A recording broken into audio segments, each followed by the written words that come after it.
The winter had a way of quieting the world around Sagebrush Ridge, laying its white breath across the plains until every sound seemed softened by mercy or muted by grief. Snow drifted like sifted bone dust, catching in the lips of fences and the hollows of wagon tracks long abandoned. The sky stretched wide and bruised, heavy with a sorrow that felt almost human. Rosalind Hart pulled her threadbare shawl tighter as she stepped outside her leaning cabin, the cold slipping under the cloth as if it meant to test her resolve. Her breath rose like smoke from a dying lantern, small, uncertain, and trembling. Inside the cabin, the fire had burned low again, leaving only the faintest amber glow to lick at the iron stove door. She had spent half the night feeding it scraps of broken furniture, the last pieces of the life she once shared with Marshal Gideon Hart. His name still carried weight in town, but that weight did little to lift her now. People remembered his badge, his bravery, his final stand, but they rarely remembered the widow who had stood alone at his graveside, while the town choir sang a hymn too gentle to match the horror that stole him away. Rosalind had felt that horror settle into her bones like the cold that now simmered beneath her skin. It shaped her days, hollowed her nights, and left her wandering through the world with the kind of quiet determination only grief could teach. She mended shutters, patched her roof, split enough wood to keep death waiting at the door. But each task felt heavier in this winter that refused to break. Sometimes she wondered if the season mirrored her own stubbornness, holding on long after reason said it should release its frostbitten grip. Still, despite the cold and the loneliness, she carried herself with a kind of fragile dignity. Her dark hair, braided against the wind, brushed her cheek like a memory of gentler seasons. Her eyes, a shade of deep hazel, held a resilience even she did not fully recognize. When the townsfolk avoided her, some out of superstition, others out of envy, she merely lowered her gaze and kept walking. Sagebrush Ridge was a place of long grudges and longer winters. Compassion came rarely unless tragedy struck visibly enough to inspire a fleeting wave of neighborly duty. Hers had faded too soon. The ridge above town loomed like a watchful sentinel, its slopes dressed in snow and silence. Few ventured up there except trappers or the occasional lost soul seeking solitude from the judgment that brewed in saloons and church pews alike. Yet Rosalind had noticed footprints in the snow over the past week. Large, deliberate, shaped by a stride that spoke of strength and purpose. They circled the outskirts of her property and vanished into the pines. She told herself it was a hunter, or simply someone passing through, though a small, unspoken part of her sensed an intention behind those tracks. One evening, while the horizon burned with the copper glow of a sun smothered beneath storm clouds, she caught sight of a silhouette on the ridge. It stood tall and unmoving, as if carved by the very wind that tore at its edges. Even from a distance, the figure radiated a presence that unsettled and intrigued her in equal measure. Broad shoulders, long hair caught in the wind, a posture both guarded and contemplative. She blinked once, and the figure was gone, swallowed by the gathering dusk, leaving her heart beating with an unfamiliar rhythm. That night, the wind rose with a keening cry that rattled the loose boards of her cabin. Rosalind lay awake beneath a thin blanket, listening to the groan of the storm and the soft, intermittent popping of the stove trying to hold its flame. Sleep came only in fragments, broken by the sharp memory of that silhouette. She imagined heavy footsteps pressing into the snow, imagined a pair of eyes watching her cabin with some purpose she could not guess. Yet instead of fear, she felt a strange comfort in the idea that something, or someone, stood watch in the vast loneliness surrounding her. Morning arrived pale and brittle, the sky stretched thin as parchment. She stepped outside with a bucket in hand, intent on gathering snow to melt for water, when she noticed new tracks leading from the treeline toward her porch. These prints were larger than any she had seen before, deep enough to suggest a weight most men did not carry. They paused a few feet from her door, as if whoever made them had stood there for a long while, uncertain or unwilling to move closer. Rosalind's breath stalled. For a moment she simply stared, waiting to feel fear settle into her. But instead, a quiet curiosity bloomed, a sense that the winter itself had delivered her a question she was meant to answer. She followed the prints with her eyes until they disappeared into the dense cluster of pines. Something stirred there, a soft shift of shadow, a breath of movement nearly lost in the stillness. Her fingers tightened around the bucket handle. She sensed no malice, only presence, and it unsettled her more than any threat might have. The world had taken so much from her that any hint of attention felt bewildering, almost tender. She stepped back inside, but her thoughts remained fixed on the treeline, on the silent promise that whoever stood there would return. That night, as the moon lifted watchful over the ridge, Rosalind felt the air change, subtle as a held breath. She rose from her bed and approached the window, drawn by an impulse she could not name. There, at the edge of the treeline, stood the silhouette again, closer this time, its broad form outlined by moonlit snow. It did not move, did not threaten, simply waited. And when the wind shifted, she heard something carried upon it. Her name, spoken softly by a voice she had never heard before. The knocking came just after dawn, steady and deliberate, as though the visitor feared the door might shatter if touched too harshly. Rosalind's heart froze with her hands wrapped around a tin mug, the faint warmth inside it the only heat in her dim cabin. The winter light filtering through the frost-laced window looked pale and watchful, as if the world held its breath with her. Few people in Sagebrush Ridge bothered with her doorstep anymore, and fewer still knocked with such quiet purpose. She set the mug down, smoothed her shawl instinctively, and stepped toward the door, each footfall echoing like a question she had avoided since last night's whispered summons of her name on the wind. When she pulled the door open, cold storm air rushed in, and with it the imposing form of the man she had only glimpsed from afar. Tawa Redhawk towered above her, his broad chest bare despite the frigid morning. Scarred muscles caught the thin light like carved bronze brushed with frost. His long black hair hung braided and windswept, framing a face worn by weather war, and something gentler hidden beneath the stern composure. But it was his eyes, dark, steady, ancient in their patience, that rooted her to the threshold. Beside him stood two boys, each half hidden behind the other, thin as saplings, with the same sharp cheekbones and restless alertness that marked them as his sons. The older boy clutched a worn satchel, the younger fought a trembling shiver. For a moment, no one spoke. Rosalind felt her heart hammering in a way that had nothing to do with fear, and everything to do with the sudden shift of her world. Tawa cleared his throat softly, as though unaccustomed to beginning conversations. "We seek shelter," he said, his voice deep and calm, touched with a faint accent that rolled like wind over stone. "Only for a time. The storm grows worse and my sons—" He looked down at the boys, something protective tightening across his jaw. "They have walked far enough." Rosalind stepped aside before she could think better of it, the instinct to help rising faster than doubt. The boys entered hesitantly, their eyes darting across the small room as if unsure which corners might reject them. Tawa followed last, ducking beneath the doorframe. The cabin seemed to shrink around his presence, yet it was not discomfort Rosalind felt. It was strangely the opposite, as though some unspoken gap in her home had finally been filled. She closed the door and silence hovered before unraveling into subtle motions. The boys rubbing their hands near the stove, Tawa surveying the patched walls and the weary furniture with a respectful stillness. Rosalind busied herself stoking the fire, grateful for the distraction.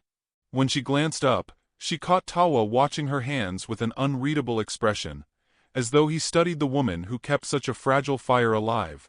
"Sit," she murmured to the children, gesturing toward the table. They obeyed with quiet obedience, their thin frames speaking of hunger even before their eyes betrayed it. She ladled what remained of yesterday's broth into 3 cups, apologizing under her breath for its thinness. The younger boy lifted the cup with reverence, inhaling the steam as though it were something sacred. The older murmured a soft thank you without meeting her eyes.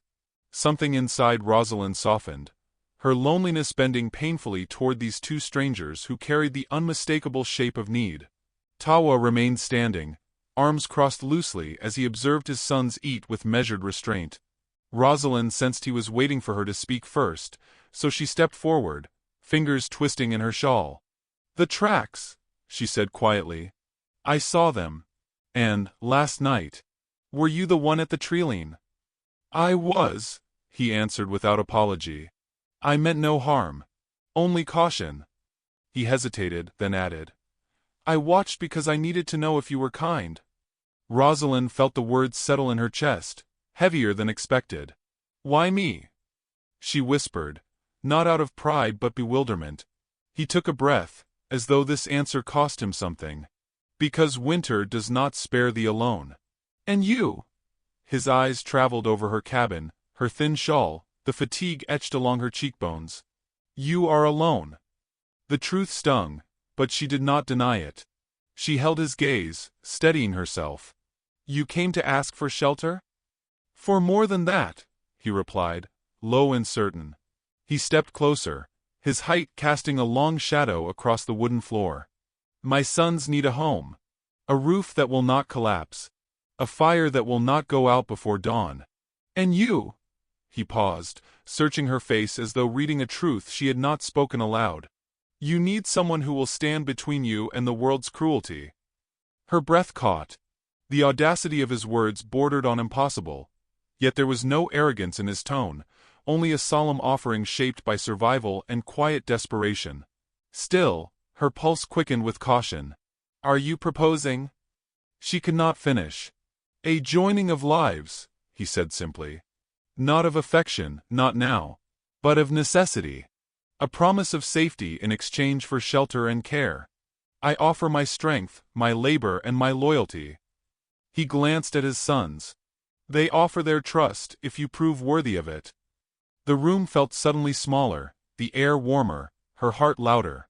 She saw his proposal for what it was, not a romance, but a lifeline braided from two broken existences. And she felt the weight of choice settle heavily upon her.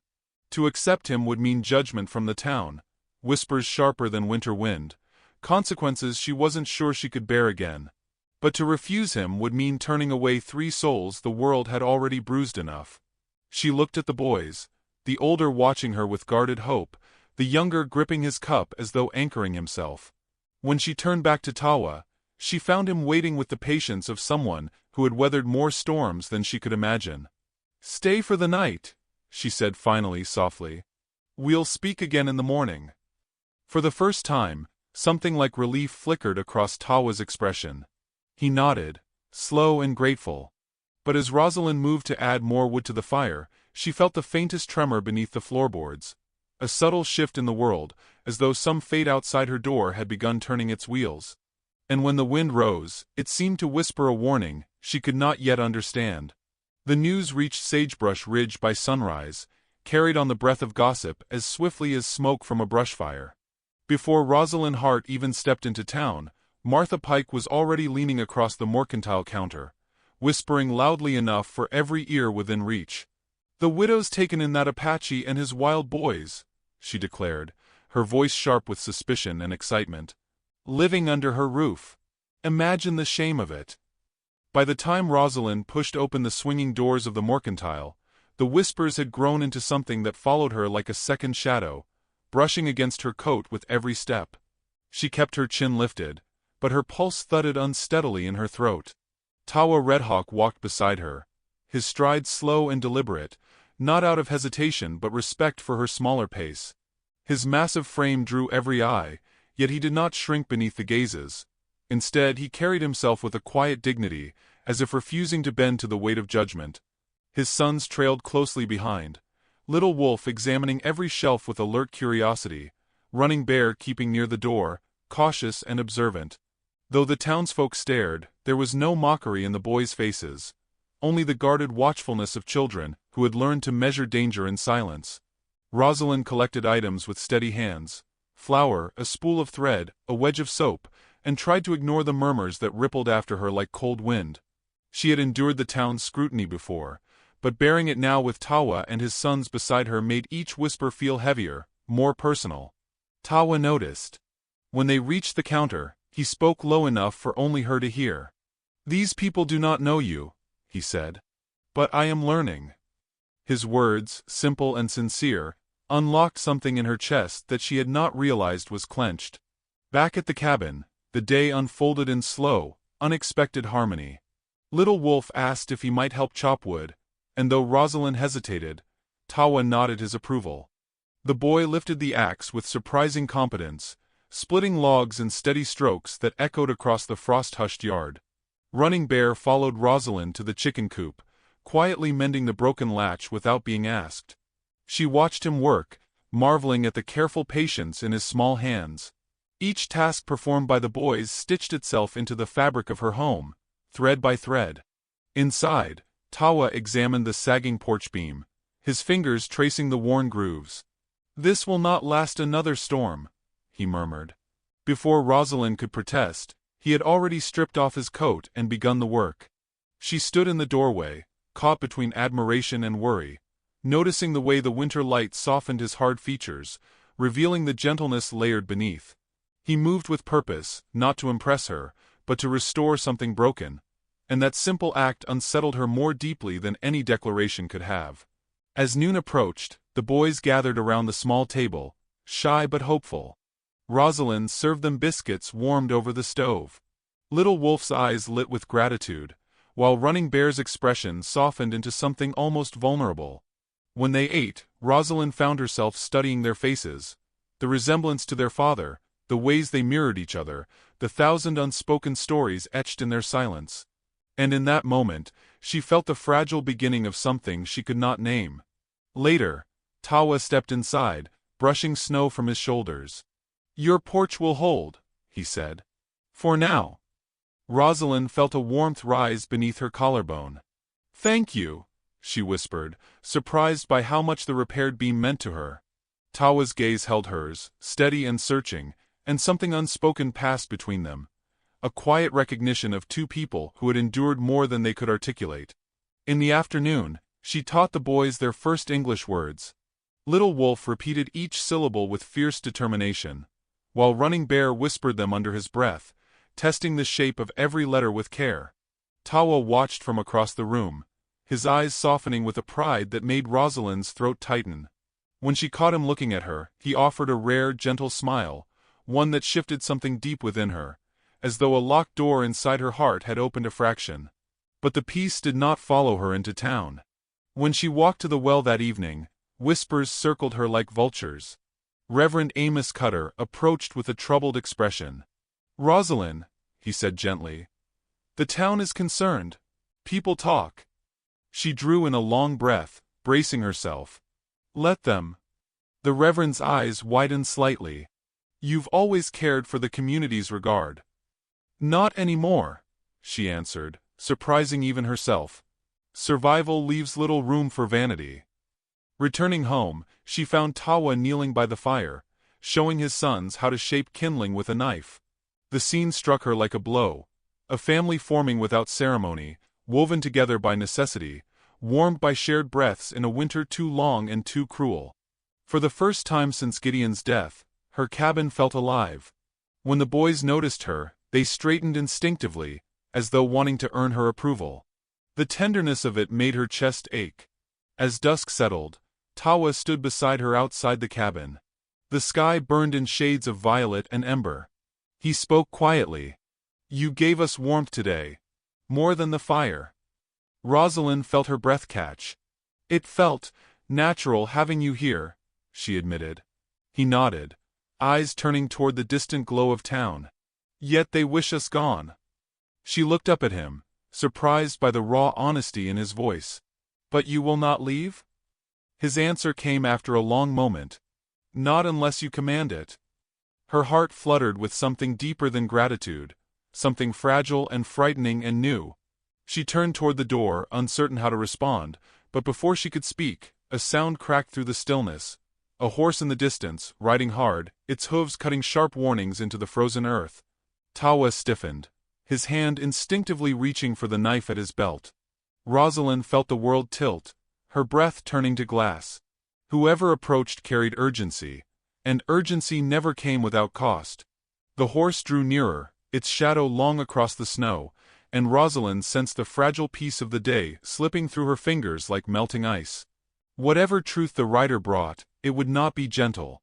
The rider emerged through the thinning veil of dusk like a bad memory, clawing its way back into daylight. Rosalind stood frozen on the porch as the horse thundered toward the cabin, hooves cracking the crust of snow with frantic urgency. Tawa shifted in front of her instinctively, his broad form casting a protective shadow that steadied the frantic beating of her heart. When the rider finally skidded to a halt, breath steaming, it was Deputy Havers, his face pale beneath the brim of his hat. "Rosalind!" he gasped, voice ragged. Vern Crowder's back. Claims your husband owed him. Says he's coming for you tonight. His gaze flicked to Tawa, uncertainty and fear warring in his expression. Best you prepare. The deputy wheeled his horse and vanished into the growing storm. Rosalind felt the cold close in again, but this time it carried a sharper edge, as if winter itself had drawn a knife. She glanced at Tawa, who watched the fading silhouette with the stillness of a man measuring every possible outcome. You knew this might come, he said softly. Your face tells me so. She swallowed hard. Crowder always blamed Gideon for the raid that took his men. He threatened me once, years ago. But I thought he'd left the territory. Tawa's jaw tightened. Men like him return when they sense weakness. She stiffened at that, but he stepped closer, lowering his voice. You are not weak. But you are alone, except for us. The wind began to rise, scattering snow across the steppes like restless spirits. Inside, the boys sensed the shift and grew quiet, their eyes darting between their father and Rosalind with unspoken fear.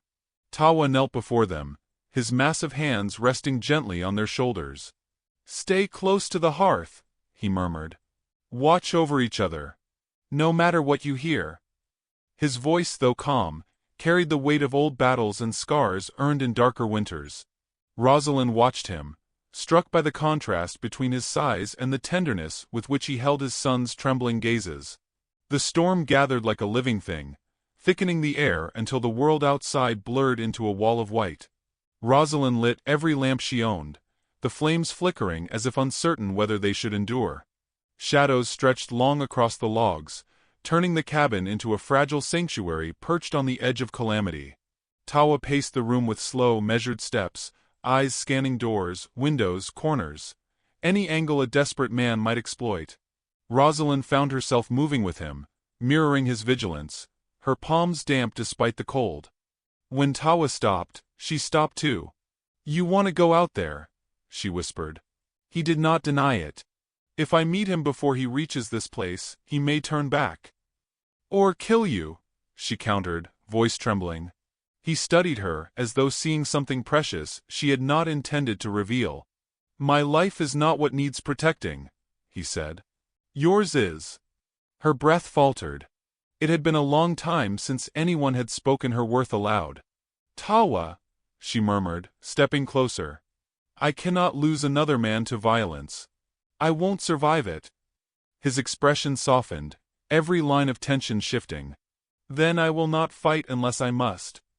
The storm hammered at the walls, rattling shutters and whistling through cracks like an omen.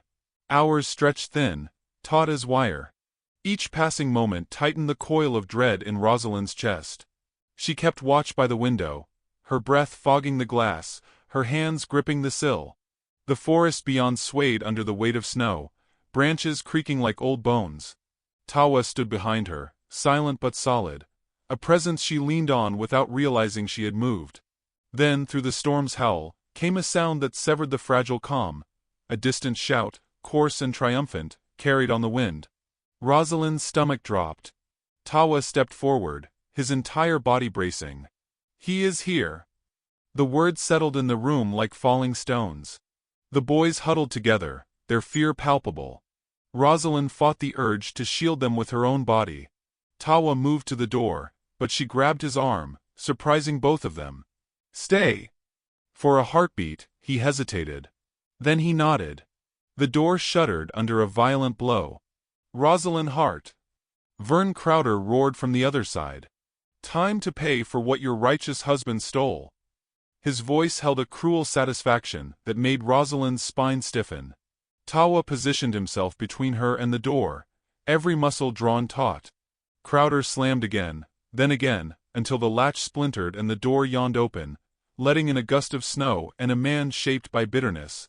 His coat was torn, his beard wild, his eyes burning with greed and long-fed hatred. He pointed his pistol at Rosalind. You owe me, widow. Tawa's voice cut through the icy air. Put the gun down. Crowder sneered. Out of my way, savage. This ain't your business. It is now, Tawa said. Rosalind could feel the tension radiating from him, a barely contained force held in check only by her plea echoing in his memory. Crowder cocked his pistol. "Move, or I'll paint the walls with your blood." The boys whimpered. Rosalind's heart seized. Tawa took a single step forward, unarmed but unyielding. "You will not touch them." Crowder's finger tightened on the trigger. Time seemed to fracture. Rosalind reached instinctively for the rifle leaning beside the hearth. Gideon's rifle, untouched since the day it returned from the battlefield without him. Her hands shook, but she raised it anyway, the weight both familiar and terrifying. "Drop it, Vern," she said, her voice low but steady. He laughed, a harsh, manic bark. "You? You think you'll shoot me?" Tawa glanced back at her, something like surprise flickering in his eyes, a quiet pride woven with fear. The storm howled around them, urging the moment toward its breaking point. Crowder shifted his aim toward Tawa's heart. Rosalind exhaled, her breath trembling. The world seemed to hold still long enough for her to realize something vital. She was not afraid of dying, but she was finally afraid of losing what she had begun to build. Her finger tightened on the trigger just as Crowder lunged forward, and the cabin erupted in a flash of sound that split the night wide open. The gunshot cracked through the storm as if it tore the very sky in half. For a heartbeat the world hung suspended, every breath frozen, every flame stilled, every soul in the cabin waiting for the truth of the moment to reveal itself. When the smoke curled upward and finally thinned, Rosalind realized she was still standing, with the rifle braced tight against her shoulder, and her heartbeat thundering like hooves across open plains. Crowder staggered backward, cursing as his pistol clattered to the floor. She had struck his hand, not his heart, and the shock of it rippled through him like a wound to his pride more than his flesh. Tawa moved before the outlaw could recover, crossing the cabin with the swift, silent force of a storm wind. He grabbed Crowder by the coat, slammed him against the doorframe, and held him there, breath hot with fury. Yet he did not strike. His restraint, trembling and deliberate, held more power than any blow could have. Crowder spat at him, writhing like an injured animal, but the strength had left his limbs. "You should have killed me," he hissed through clenched teeth. "Both of you will regret this." Rosalind steadied the rifle again, hands shaking violently now that the adrenaline was draining from her.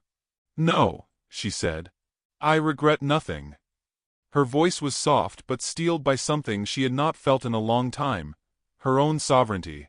Tawa turned at those words, and in his eyes she saw admiration, fierce and unhidden. When the pounding of more hooves broke through the wind, Rosalind flinched. But it was not danger this time, it was the town. Lamps bobbed through the swirling snow as men approached, guns drawn, shouts carried by the storm. Deputy Havers pushed through the door with two others behind him. Their eyes widened at the sight of Tawa restraining Crowder, Rosalind holding a rifle, and the boys pressed together beside the hearth. For a moment, uncertainty flickered in the air, until Havers exhaled, a mixture of awe and apology softening his features. "He'll stand trial," the deputy said, moving to cuff Crowder. "I swear it. Widowheart, you did the territory a service tonight." Crowder struggled weakly, hurling curses that dissolved into ragged breaths as they dragged him out. When the door swung shut behind them, the storm swallowed the noise with an almost reverent silence. Rosalind lowered the rifle carefully, leaning it against the wall as though setting down the weight of the past itself. She turned, and found Tawa watching her, not with shock but with a quiet, dawning recognition. "You were brave," he said softly. "Braver than most warriors I have known." His words washed through her like a balm, undoing knots she had carried for years. She opened her mouth to answer but found she could not speak. Her throat tightened with too many unsaid things. Little Wolf approached her timidly. "Mother," he whispered, the word testing its own courage. Rosalind fell to her knees, gathering both boys into her arms. Their small bodies trembled as they leaned into her warmth, seeking comfort, seeking her. She stroked their hair, breathing in the scent of smoke and snow. For the first time since she'd lost Gideon, her heart felt full, not patched together, not surviving but full. Tawa stood over them, eyes glistening with a mixture of relief and something deeper, something he had not dared reveal. "They chose you," he murmured. "Long before I did." The storm outside began to ease, the wind softening, the snowfall settling into a gentler rhythm. Rosalind helped the boys into bed, tucking them beneath thick blankets. They fell asleep almost instantly, exhaustion winning out over fear. When she stepped back into the main room, she found Tawa standing by the window, staring into the pale glow of approaching dawn. Snowflakes drifted lazily now, shimmering like softened stars.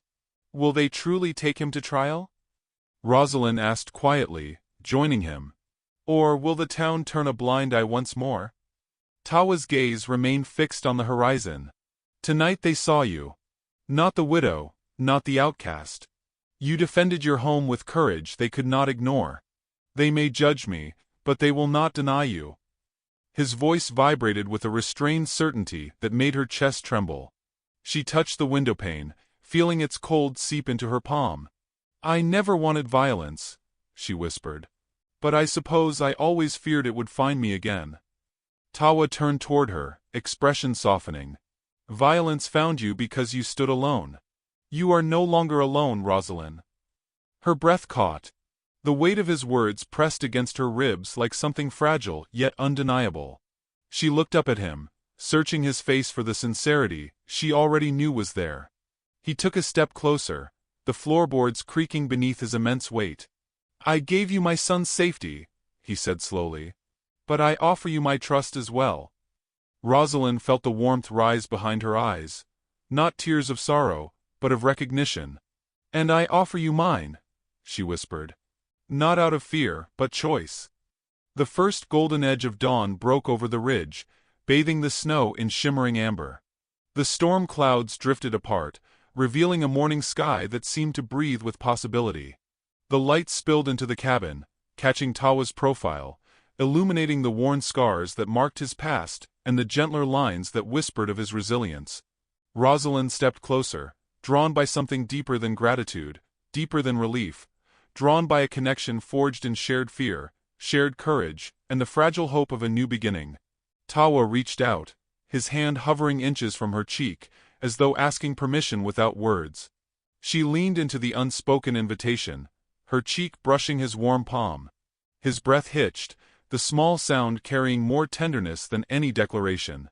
In that moment, the world outside the window seemed to fade. The snow, the town, the lingering shadows of the past, all replaced by the steady truth blossoming between them. "You could leave," Rosalind murmured. "You could take the boys and build a life elsewhere." The thought pained her more than she expected. Tawa shook his head.